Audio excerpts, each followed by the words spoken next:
Dear Patriots, before the news starts, please subscribe to our patriotic channel by clicking the subscribe button. Give us a thumbs up to this video. Don't forget to leave your opinion below in the comments section. Share the news on Facebook and Twitter so you friends see it. Thank you. More bombshells. Sara Carter unlocks a secret, implicating chapter of the McCabe Saga. There never seems to be a dull moment these days regarding the Trump administration. And today is no different. Sara Carter revealed stunning blockbuster news with more evidence from the paramour texts of Peter Strzok and Lisa Page. It is very likely that Virginia courts were pressured to hurry up the FISA warrant on American Carter Page. Additionally, the texts revealed there was potential coordination before the warrant was issued by the Obama-era White House, CIA and FBI. What the new Strzok, Page texts reveal. The texts were previously released. After current leadership scoured through them, it has been revealed per Sara Carter that FBI agents were potentially pressuring prosecutors and the courts to speed up the production of information related to issuing FISA warrants.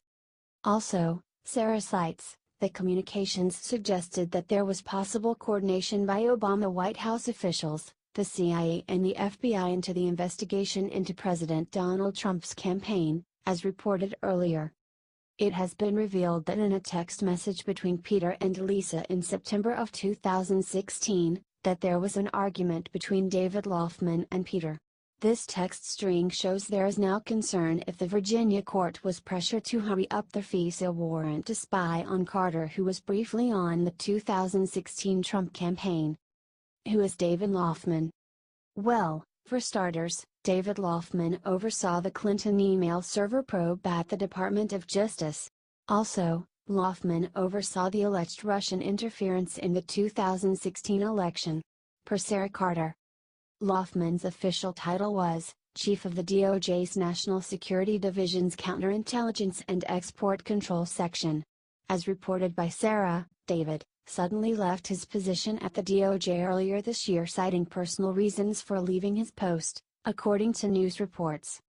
Oh, the tangled web seems to be getting larger. And Peter was caught in a text string showing he is upset that it was taking so long for him to get the application for the FISA warrant to go through. It certainly appears suspicious. It is very disturbing to think we had rogue FBI agents in our government who are willing to use their power to undermine an opposing candidate in a presidential election. How does McCabe fit into it? Well, it further proves and implicates McCabe.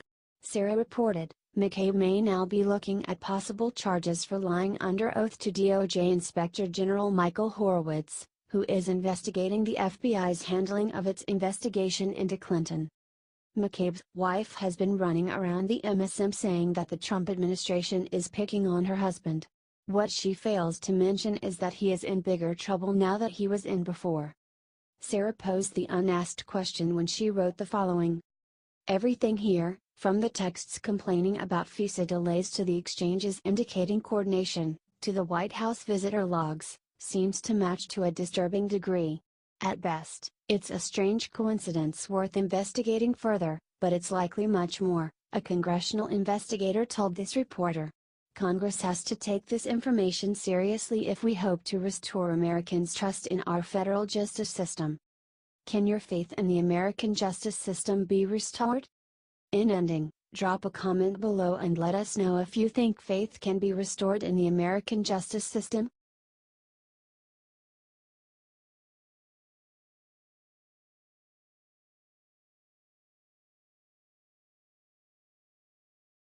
Planned Parenthood in hot water, now we know what they did during the election.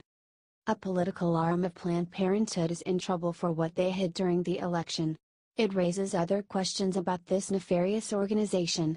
Everyone needs to know about this. Millions of Americans detest Planned Parenthood. Yet the group still thrives like a cancer in our society. This organization specializes in the deaths of unborn children. They claim to provide health care to low-income women. That's true if you define health care as millions of abortions. The act of abortion is considered an outdated and barbaric practice by many in the United States. Somehow, though, Planned Parenthood continues their work. Perhaps it's because Congress refuses to defund the evil organization. Every year, they get huge checks from the government, checks that further the destruction of human life. We know why, of course. Planned Parenthood conducts a mafia-like scheme between themselves and the Democrats. They funnel millions of dollars into candidates' campaigns. Once elected, these liberals happily funnel hundreds of millions of taxpayer dollars into Planned Parenthood's coffers. They keep this scheme going year after year, draining money from the American people, all to keep both parties happy and well-funded. It looks like one Planned Parenthood group took a misstep, though. During the 2016 elections, the Wisconsin branch dumped over $100,000 into liberal campaigns. The only problem? They didn't disclose it to the FEC. Oops. Planned Parenthood's political arm in Wisconsin has been fined for failing to appropriately report nearly $120,000 in independent expenditures allocated in support of Democratic candidates Hillary Clinton and Russ Feingold during 2016 elections. The Federal Election Commission, FEC, found discrepancies in Planned Parenthood advocates of Wisconsin's October 2016 report that claim over $133,000 worth of expenditures on political candidates, an FEC report said. Nearly $120,000 spent in August on Clinton and Democrat Feingold, who tried but failed to unseat Republican Senator Ron Johnson in 2016, were never shown in any previous 48-hour filing up until the October report, 2 months later when it was required. The Planned Parenthood group reportedly spent $58,449.04 in support for Clinton and as much in support of Feingold. Source: Fox News. Why didn't the Wisconsin PP disclose this amount? We know, nationwide, Planned Parenthood shelled out millions to help Hillary Clinton. They used the millions of dollars they got from the government. That's your tax dollars being spent to get a crook elected. We shouldn't be too surprised who they were spending the money on. Hillary Clinton and her cronies love Planned Parenthood. They are proud of a woman's right to choose, that choice being to abort their unborn child. Clinton would have promised to protect Planned Parenthood had she been elected. In fact, she would probably have increased the amount of cash they get every year. Other Democrats are known for their open support of the group. Democrats proudly declare they defend a woman's right to kill their unborn child. Imagine being that disturbed, that you're proud of killing your child, but that is the DNC today. The office is claiming it was all a misunderstanding. Their staff, which should have been trained, didn't know to file the contributions earlier. Sure. Or maybe this group is used to keeping things from the government and the American people, like the fact that it routinely sells aborted baby parts to labs, even though it's against the law. Or the fact that they claim to provide comprehensive health care to women in need. But when women go to Planned Parenthood for help, they are only offered abortions. Even basic procedures are only offered, if in the pursuit of getting an abortion. The real crime is that this massive group is getting slapped on the wrist for this mistake. The group will have to pay a $5,850 fine for the wrongdoing, the Washington Free Beacon reported. Source: Fox News. Really? That's nothing for a group that gets hundreds of millions of dollars from the government. This group should be under investigation for its horrendous practices and deceptive tactics. It should be defunded and kicked to the curb. Instead, it gets millions of dollars from the government and is hardly held accountable when they break the law. The only way Planned Parenthood would be brought to justice is if we elected people who refuse to support it.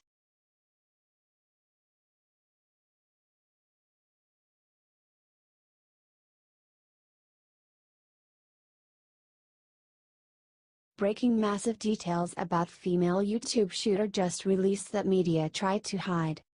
Never let a good tragedy go to waste, that's the media's motto as first coined by Rahm Emanuel, the mayor of the most deadly city in America, Chicago. They have proven it time after time, and in the case of today's shooting at YouTube, there was no exception to their golden rule. Like most everyone I know, today we were all glued to our TVs, radios, and smartphones when we heard about the active shooter situation at the YouTube headquarters in San Bruno, California, not far from the epicenter of liberal Silicon Valley. But what was even more surprising, or not, is how the media was refusing to give out any information they already had confirmed and what the people who were at the shooting saw. That the shooter was a woman and most said she was wearing some kind of headscarf. The media wanted to keep this quiet, and even the local police. Since San Bruno is about as liberal a city as they come. They didn't want to report the truth because historically mass shooters have always been men and usually white men. The media was ready to start with the bashing. But in this case, there wasn't even any talk about gun control or as to how this woman got the gun in the first place, especially since this shooting was in gun-controlled California where the background check to get a gun includes from what hospital you were born at to what you had for breakfast that morning. More information on the shooting via NBC. American mass shootings tend to follow a grim pattern. A man opens fire on a school or workplace, claiming lives and sowing chaos. But the shooting at YouTube headquarters in California on Tuesday afternoon appeared different in at least one respect. The suspected shooter was a woman. The suspect, who was in her 30s, opened fire on an outdoor dining area at lunchtime, motivated by what authorities believe was a domestic dispute, multiple senior law enforcement officials told NBC News. She died of a gunshot wound. It's uncommon for a mass shooter to be female. There were only 3 cases in the past 3 decades, according to a database compiled by Mother Jones. And research conducted by the New York Police Department found that only 8 of 230 active shooter cases in the United States from 1966 to 2012 involved female attackers. And in the border category of mass killings, including other methods of execution, such as arson, only 6% of perpetrators are women, according to a database compiled by USA Today. It's definitely very rare to see a female shooter, said Sherry Hamby, research professor of psychology at the University of the South in Sewanee, Tennessee. The more extreme the violence, the more likely the perpetrator is to be male. Hamby said research has pointed to a variety of reasons men are more likely to be violent, including a sense of entitlement. When women are violent, there tends to be a connection to a domestic dispute, Hamby said. Mother Jones used a strict set of criteria for their mass shooting database. They looked at incidents in which at least 4 people, not including the shooter, were killed, and that took place in a public place, not a private residence, usually in a single location. Out of 73 incidents that met that criteria, just 3 public mass shootings since 1982, including the San Bernardino attack in 2015, involved a female killer. As of Tuesday afternoon, authorities have not confirmed any deaths in the YouTube shooting, so the suspect would not meet the Mother Jones database's criteria for a mass shooter. Here's a few notable examples of previous female mass shooters. San Bernardino shooting.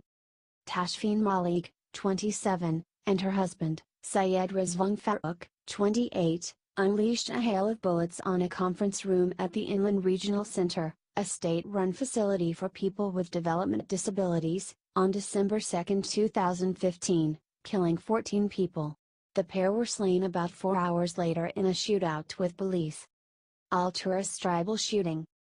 Shariel Ash Rhodes, 44, former chairwoman of the Cedarville Rancheria tribe, opened fire at the Cedarville Rancheria Tribal Office and Community Center in Alturas, California on February 20, 2014.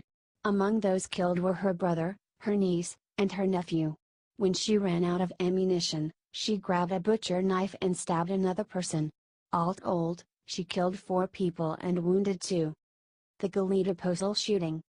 Jennifer San Marco, 44, a former postal worker, fatally shot a former neighbor in Goleta, California, then drove to the mail processing plant where she used to work on January 30, 2006. She opened fire inside, killing 6 employees before killing herself. The U.S. Postal Service said that San Marco worked for the Postal Service for 6 years, but was given early retirement in June 2003 because of psychological problems. Reports till now point to a domestic dispute where a girlfriend wanted to shoot her boyfriend, but I can't help think how the mainstream media will spin this one. They can't blame the white man, and since the woman is from California, They also can't blame gun background checks. Maybe they will say the woman caught her boyfriend cheating so he deserved it, or that the boyfriend would beat her on a daily basis. The spin possibilities are endless.